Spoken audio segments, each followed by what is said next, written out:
Tears of the Kingdom might be setting us up for some truly revolutionary game mechanics, and I don't mean Fuse and Ultra Hand here, even though they fit that definition already. Did you notice that the density of sky islands visible in the trailers has been very uneven?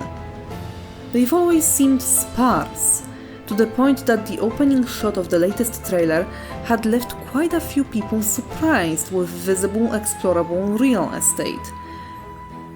I have a plausible explanation for why that is, and if I'm right, Tears of the Kingdom will change the meaning of modularity in AAA games forever.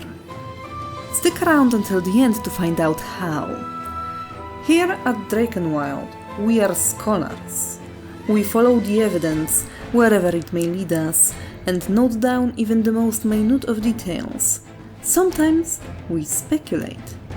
This is one of those times. If you love Zelda lore, you could subscribe real quick. There is content on the way you definitely don't want to miss. Alright, back to it. Before anything else, we need to establish some things. This is important to the speculation, so please bear with me. I felt shaky about it before, but now I'm pretty sure that other creators proposing that time travel will be a big part of Tears of the Kingdom are right. Let's lay out all the evidence the latest trailer has given us.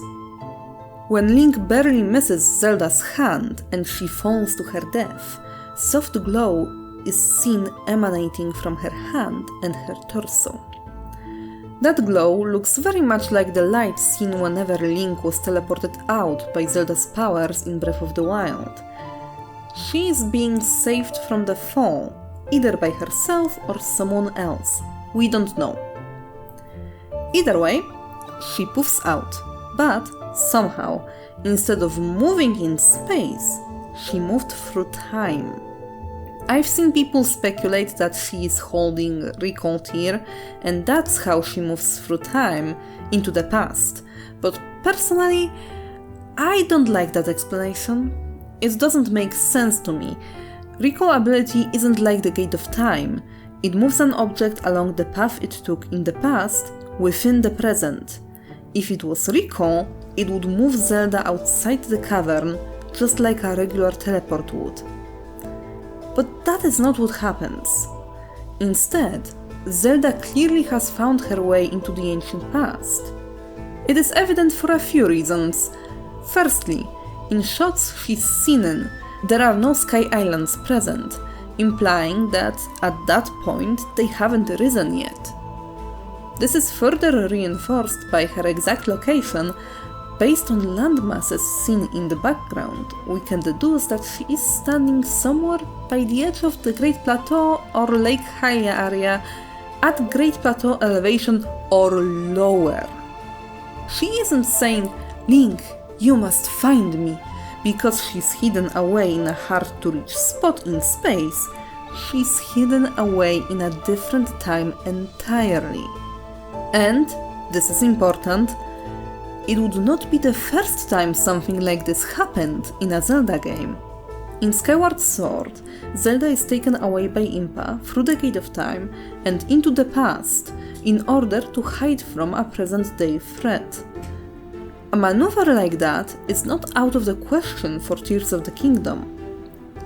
Furthermore, the hand seen touching Zelda's shoulder looks eerily familiar.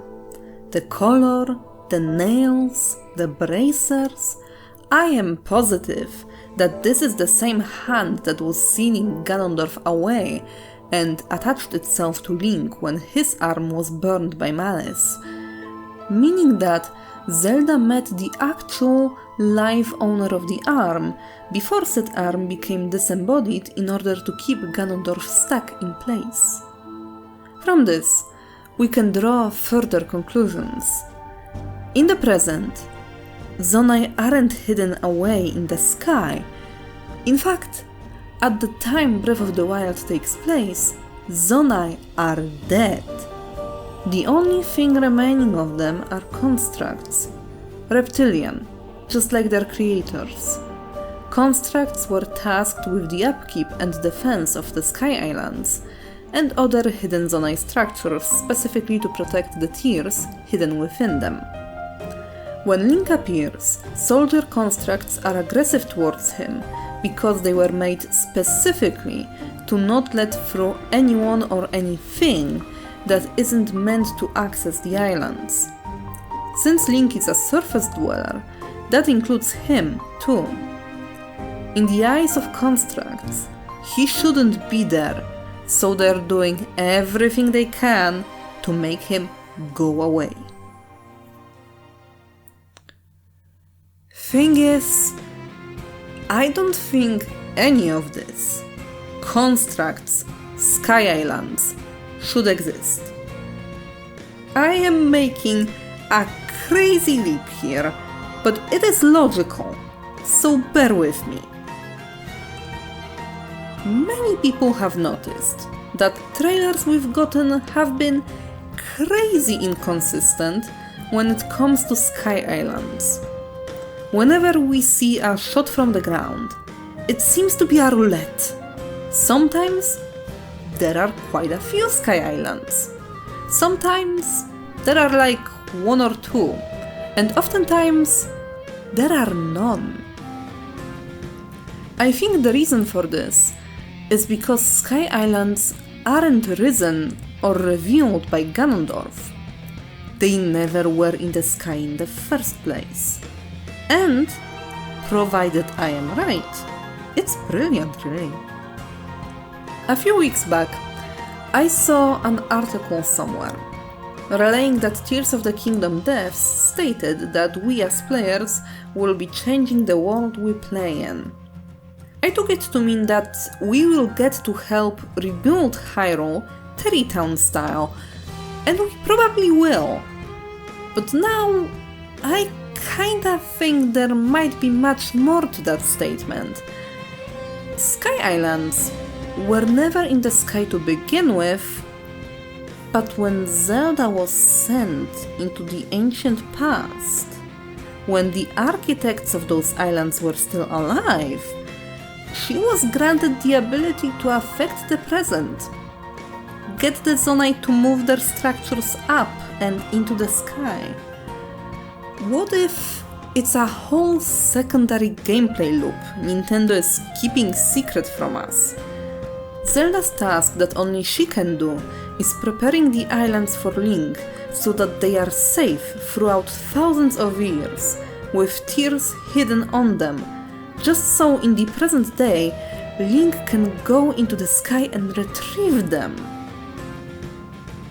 The evidence that Zelda is in fact in the past is pretty strong at this point, and I struggle to imagine why that would even be introduced as a plot point, with a whole race of people and NPCs created around it, if it didn't have a mechanical impact on the game as a whole. Zelda would be changing the past to alter the present, which would explain the double Ouroboros found in the logo, a closed loop created by two entities.